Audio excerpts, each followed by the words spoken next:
Hey Brett, Hey Ange. how's it going today? Pretty good. Alright guys, well it's Brett and Ange, so that means it's another episode of Money in the Bank. This is kind of an exciting one because if you're listening on iTunes and Stitcher, you don't know this, but if you're on YouTube, this is our first podcast video. That's right, you can see me waving to you like I've been doing this whole time. So, kind of fun. So if you are on YouTube, please subscribe. If you're on iTunes or Stitcher, stay where you are. You don't have to convert. We will continue posting them there as well. We're just, offering another avenue. So the more the merrier, right? That's right, doing new things.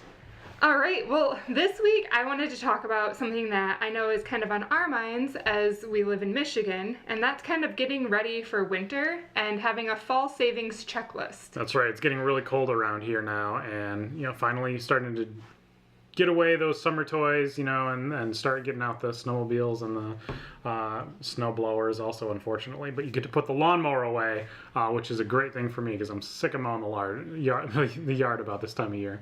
Well, don't get too excited, Brett, because you shouldn't put your lawnmower away quite yet. You know why? Why is that? Oh. You should be using it right now to mulch your leaves. Oh, okay, I have done that before. My lawnmower actually has like a mulch setting on it or whatever where it doesn't shoot it out the side. It just kind of like floats the leaves up on the inside and then back down. Same with the grass. So I've been doing that for the last week or so. And I just run right over the yard and it gets rid of everything in its path. So it does pine cones too, which I don't think you're supposed to do. But it does a great job with it. Probably not supposed to do pine cones. But no, it's great that we mulch here for a few reasons. So not only does it actually save you money because you're not buying the bags that you have to put the leaves in, but MSU came out with a study recently saying that you can mulch up to 6 inches of leaves, and it actually is beneficial to your yard and it fertilizes it. So come spring, you don't have to get the fertilizer out. It's just good to go. Definitely good fertilizer. I don't know if I can handle 6 inches though. I think I did about 3 the other day. There was like quite a big pile and I was really struggling with it. So I don't think it's supposed to be 6 inches all at once. I think it's an aggregate for your yard. Oh, over the season? Yeah, so you could do like 2 inches each week for 3 weeks or something. Yep. But, a lot of people I think don't realize how much you can mulch. We live in a really wooded area and it's been completely fine to just mulch them. Yep. It's not like you still see leaves. When he does it, it's literally just green grass again. It is. Oh, for like one day. and then there's more leaves off the trees the next day as soon as the wind blows. Yeah. But I try to not do it when it's wet because that would be a mess. But yeah, I let it dry out for a couple days and then they just disappear. Yeah. It's great. And it's great because, like I said, it's kind of like a double-edged sword. You save money, 2 times over in the fall and the spring, but it's actually like better for the environment too. And I think whenever you can like combine and do something that's good for you and good for the earth, like who wouldn't do that? I mean, even if it like cost me like a little bit more to make it easier for me out in the yard, I would probably pay for that. But since it's paying me more money and it's better for everybody, that's a no-brainer, right? And yeah, I do think it's actually easier, even though you still have to mow right now, I think it is easier than bagging leaves. Oh, raking, bagging, when I was a kid, we used to get the tarps out and rake all the leaves onto the tarp and then drag them to the street. And we had like street pickup for leaves where I lived before. Oh man, it was a whole evening event, right? Yeah. So. All right. Well, I think we covered that one pretty well. So the next one I wanted to talk about was actually like a closet clean out of sorts. So, I think a lot of times you might have, clothing that you wear in the winter and summer. It's time to kind of put away all your tank tops and pull out your sweaters. And while you're doing that process and kind of reorganizing your clothes, it's a really good time to just kind of check in and be like, do I still need this? And if you don't, you can either donate it or you could resell it to, here we have Plato's Closet, but I know there's a lot of different consignment shops. Yeah, I mean, anywhere will take clothes, right? Like we've donated to Goodwill in the past too. I mean, there's no shortage of places anywhere you live that is looking for warm clothes in the winter, right? There's all kinds of people that need that stuff. But you could also get rid of, this is a good time to do a check and look at what summer clothes you didn't wear, over the last 6 months or so. And say, okay, if I didn't wear it this year, when was the last time that I wore it? And, then do the same thing with your winter clothes. Did I wear this, winter thing last year? Or if you got something for the holidays last year, and it's replacing something you wore. Like, oh, I got a new coat last year, but I was still kind of wearing both coats last year, or before Christmas. Tone it back and say, oh, maybe I don't need that other coat anymore, and that would be a great thing to donate like that. Yeah, and I think so. This is kind of a weird one because a lot of people are like, okay, so where's the money savings, right? We're a financial podcast. So if you sell your clothes, you can get a little bit of money. If you donate them, you can get a tax write-off. But regardless, I've noticed for myself as I've kind of scaled down the clothing in my closet, I keep the pieces that I really like that are more versatile, that I can wear to work, but also after work to grab dinner with friends. Where in the past I kind of felt like I had two different, like I had my professional wardrobe and then I had my casual wardrobe. And now as I try to find pieces that can do both, it's just simplified my life. And I find myself buying a lot less clothes. I feel like I don't really have to like keep up with the Joneses anymore, Oh yeah. So, yeah, I think that's a great thing to do is, just downsize a little bit. It's good for you too to feel like you're not exploding from the closet also. It's great to walk in the closet and be like, I know where everything is and I can pull out the sweater I want in 2 seconds. Because a lot of times if you have a really cluttered closet, you truly don't even know what you have. And I say this from experience. And I think anybody I went to college with can like confirm that, I used to just have my senior year of college, I had 2 closets and they were both filled to the brim. So I really didn't ever know where anything was. And now that it's like in one spot, it does save me money because I'm not like rebuying things like a black cardigan a million times, right? I just know where my black cardigan is. Yeah, and most people, they wear things that they like on a repeat basis. I know, like, shirts that I like wear them out like crazy, so. Yes. So, yeah, you know what you like, you know what you don't really like, and, every once in a while I keep brushing by the same things in my closet, and I'm like, it's about time for those things to leave, but. Yeah. All right, well, I think we covered that one pretty exhaustively. We're great at nailing topics till they're dead, yeah. So the next one, we're kind of changing directions here. And this is food related, which is our favorite thing to talk about on the podcast in general is food. And this one kind of relates to getting those seasonal vegetables right now, like squash and I know apples are still in season here in Michigan. And pumpkins. And pumpkins. Technically a squash? Yes? Yes. Or a gourd? I don't know.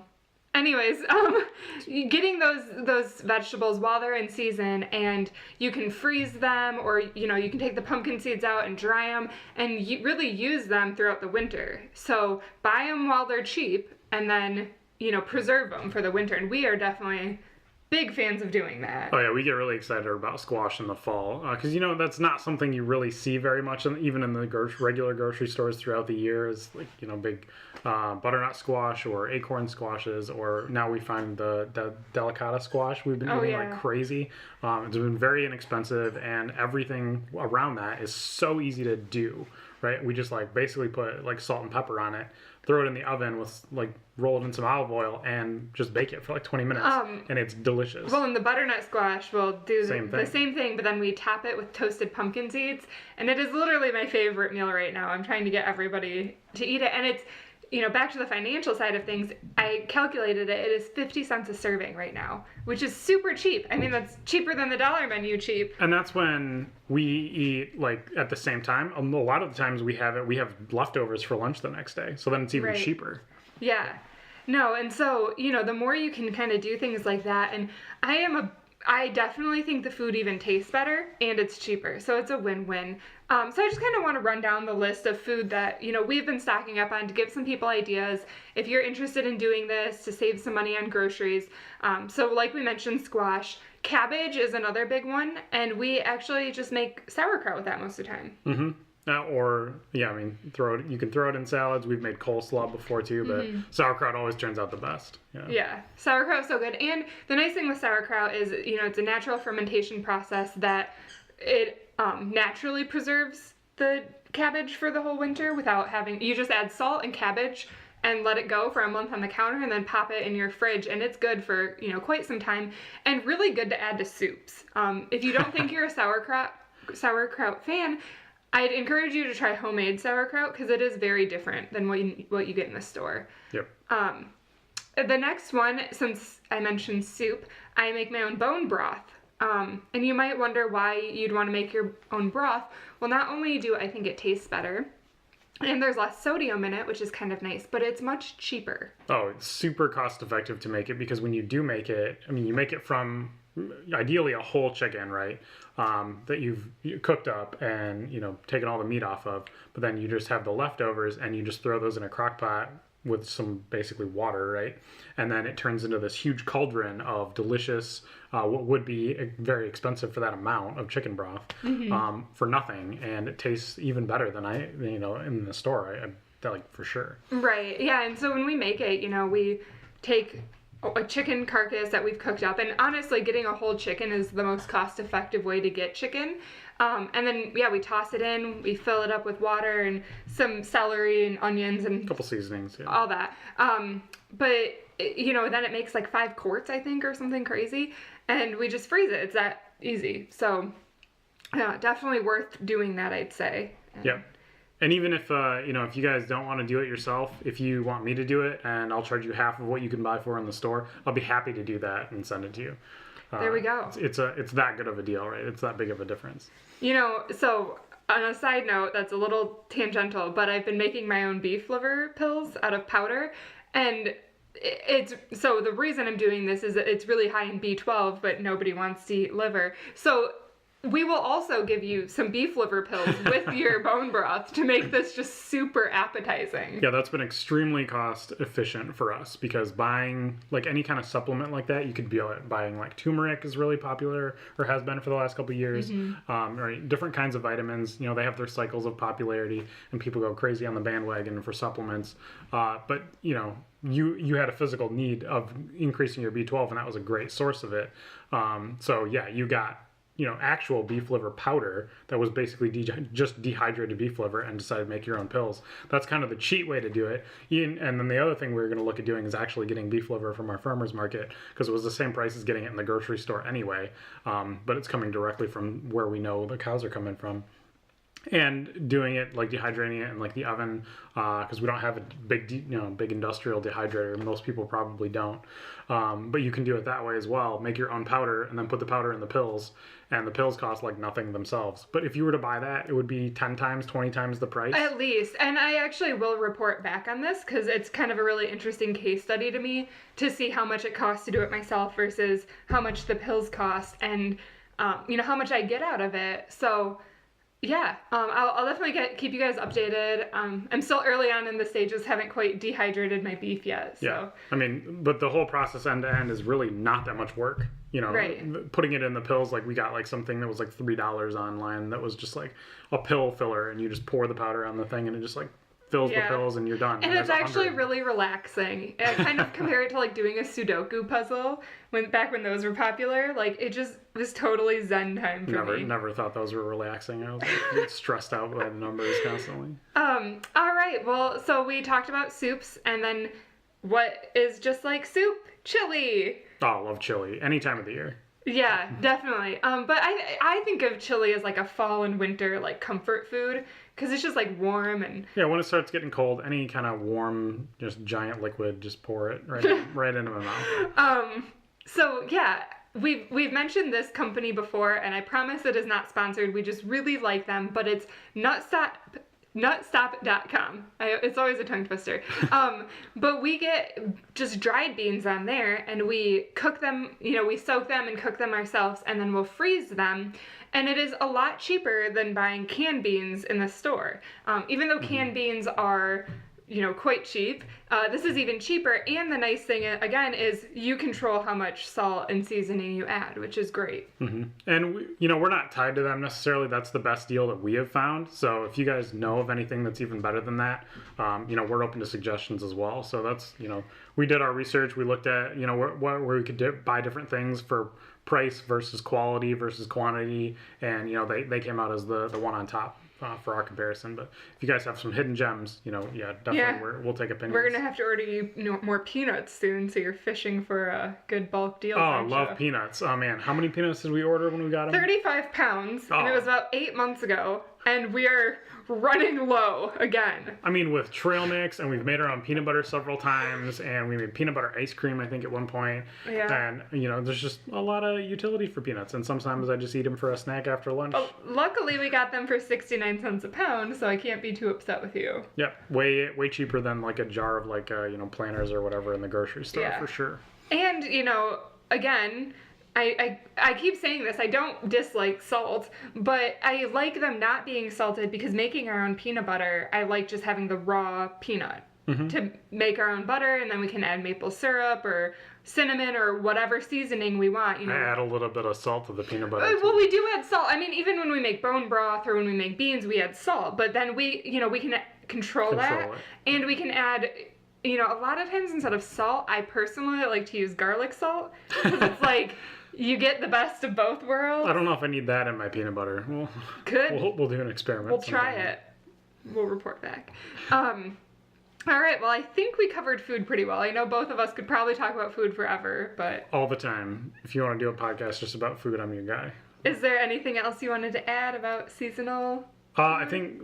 Oh, for food? No, I think we can move on to, like, homes was the next big one, right? And, ways to improve your home for the winter. Yeah. So my first checklist is to get your furnace inspected. Yep. A lot of times they can just come in and do a simple cleaning or a simple tune-up, and you will actually see immediate gains on your next bill. Yep, we've done that. We did it on this house because we just moved in about a year ago now, and we've done it on our new investment property that we've gotten everything cleaned out, tuned up. They just run so much more efficiently if you have everything clean and running, and there's not dirt and dust on the fans and the motors and the moving parts on the inside. Making sure that your filters are changed. They're like a couple bucks at the store. Just make sure that it's not clogged and dirty and stuff, and your furnace will run so much better. The throughput of air throughout your house, keeping it warmer, it doesn't have to try as hard to keep it warm, and then therefore it's gonna last much longer than it would otherwise. Yeah. And you're gonna save money on the electricity because it's not like fighting to keep the house warm all the time. Exactly. And honestly, getting your furnace to last as long as possible is huge. The furnace we have now is actually over 30 years old.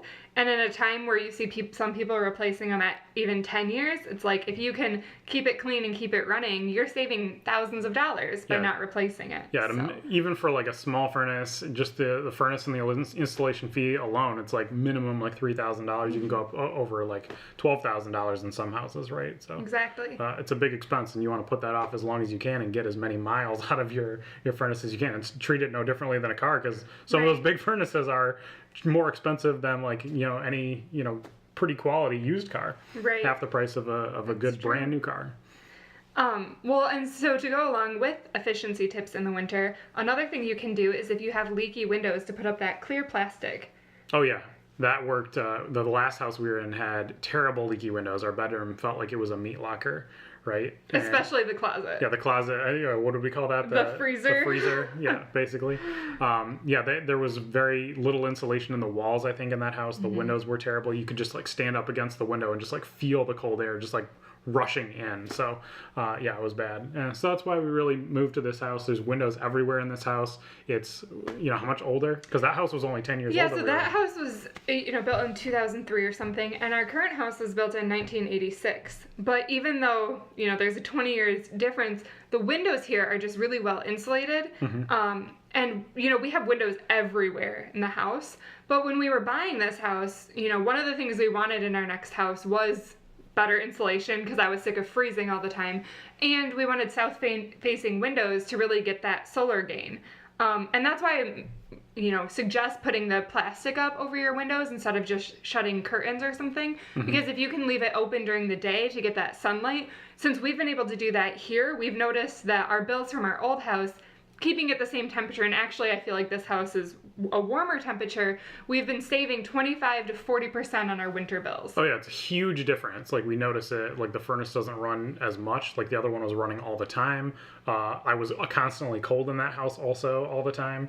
But yeah, here, we just leave the windows basically shutters up and wide open all the time, we get the daylight sun. It's like a 20 degrees different. As soon as the sun comes out and starts warming up the house a little bit, and so the sun starts coming into the rooms, you can notice if you walk into a room that doesn't have the windows open, it's a big deal. Yeah. And so I will say, if you are in a house that you love and you feel like it's always a little bit cold, try adding some insulation into the attic. I've known a lot of people who have done that with success. I think we tried doing that in our old house and didn't quite get it right. We were leaking air through every orifice of the place. But I know of people who have added that, and it's helped a lot. So there are some things that you can do, and you will see big returns doing these things. So if there's that one room that's always cold, you can have the furnace guys look at your ducts and make sure that it's, I heard of somebody, they said the duct was just not connected properly, and so the air wasn't flowing to a certain room. So if you have issues like that, you can correct them, and then you'll actually, be more comfortable and probably saving some money with increased efficiency. But it's always a good idea to just, keep it a little bit cooler in your house than you would otherwise. And, doesn't hurt to wear slippers or long pajama pants when you're walking around the house, or a sweatshirt or something like that. A couple degrees in your furnace really makes a big difference to your energy. Exactly. So we keep our house at 65 while we're asleep and 68 when we're up and moving about and home. And I think a lot of people, that might seem a little bit cold, but yeah, if you just wake up and throw slippers on. I know a big one I hear is, I wake up and I'm getting ready in the bathroom and I just can't do the cold feet in the morning. I've seen some people get like a small little space heater for their bathroom, and I think that's a great idea because you're still going to come out ahead just by heating that one room that you need instead of trying to heat your whole house to 74 degrees or whatever you really want it at. Right. The space heaters are not really that efficient, right? They're usually big energy suckers, but it's not as bad as your entire furnace would be to heat the whole house, especially if you just need it to be warm before you go to work or something in the morning. And just in the bathroom. I mean, most bathrooms are pretty compact. So. Yeah. Mm-hmm. All right. Well, did you want to say anything else about that, or? I think we covered most of the topics there. All right. So just a couple other winterizing things. If you have a fireplace, I recommend just stocking up on wood in the fall. A lot of the trees are ready to, branches are ready to be trimmed back, so you can kind of source a lot of that. And also, if you have some extra jugs of water, just go ahead and fill them up, top them off. That way, when the weatherman is like, oh, it's going to be an ice apocalypse, you're not rushing to Walmart with everybody else, waiting in line trying to get water bottles. Yeah, I mean, this has happened a couple times to us in the last few years. One of them was really bad a couple years ago, where there was 3 days without power in most areas, and even if you were living in not a suburban area, it was almost a week, right? So people were flocking to hotels, they were flocking to the grocery stores to get everything that they could. Every generator in a 100-mile radius, I think, was sold out at every Home Depot and Lowe's and everything, right? So if you have something like that, great. You can get those installed in your furnaces that hook up to like gas or propane. If you're concerned about that, maybe that's something to look into. But just don't get caught in an emergency. Like you said, yeah, grab the water early, grab as many squashes as you can, because those are good all the time. And peanuts. And stay good. And peanuts, right? Shelf stable. But most people can't stay in their house past like the 3-day mark. That's what happened before, is they needed to have the heat and the generators, or they were just leaving the houses and abandoning it and trying to find somewhere warm that still had power. So just be prepared for situations like that. It's a rare occurrence, but the water doesn't go bad. Just throw it in the closet somewhere, and just in case. Yeah. Well, and I know it's kind of silly to talk about these things that may or may not happen, but the fact is, it's better to plan and not need the water jugs and be like, all right, we're just gonna drink out of these in the spring to use it up or whatever, than to not plan and then find yourself in that situation and not know what to do. Mm-hmm. So I think we always recommend planning ahead in every single podcast. It's like our theme. It's like, plan for your retirement, plan for your buying a house, plan for your children, and now plan for emergency situations. Planning just saves you money, and whether it's in a crisis or not. All right. And talking about planning ahead, I know it's a little bit taboo to talk about Christmas before we've even had Halloween, but if you are planning to travel this Christmas, it's actually a good idea to go ahead and book your plane tickets soon. I think they say 56 days is about the time frame that you should be looking at buying tickets, which we are very close to that window right now for Christmas. So we personally like to use Google Flights, I think is what we use. Yep. And that's, I mean, the reason we picked that one is, over all the services, Google Flights has a mechanism built in that will tell you the past history of the ticket prices for whatever you're looking for specifically, and whatever the future aggregate pricing will be based on historical data. So it'll give you like kind of a trend line or a timeline of this is how much this stuff will cost, and is it going to go up in price before the deadline? Is it going to go down in price before, in a couple weeks from now? Things like that. So it's not completely accurate, but it's pretty good about it. Yeah, and I will say flights are something that you might look at now and be like, wow, this is kind of expensive, but a lot of times as you wait and you get closer to Christmas, like it doesn't usually go down much. No, holiday traveling is a mess anyway. I mean, ideally you avoid it if you can, but the airports, there's just a lot of people that travel for the holidays. Yeah. There's no way around it. Everything is going to be sold out, and it's going to be busy and crowded, and it's a tough time of year. So just be a Scrooge and don't go anywhere. That is a great way to save money.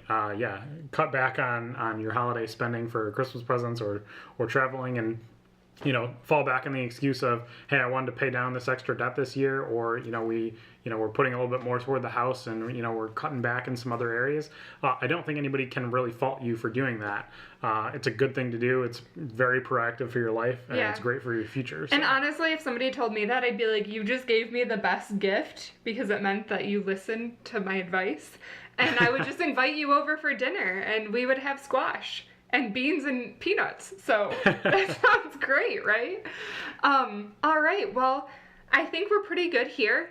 So if you are watching on YouTube, please subscribe and leave a comment below if there's anything you would like us to talk about in the future.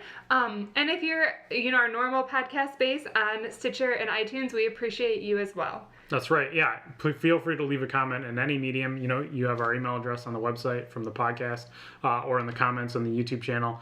Let me know if you want me to make bone broth. I'll be happy to send it to you. Half price what you can find it in the store. It'll be a great deal. And beef liver.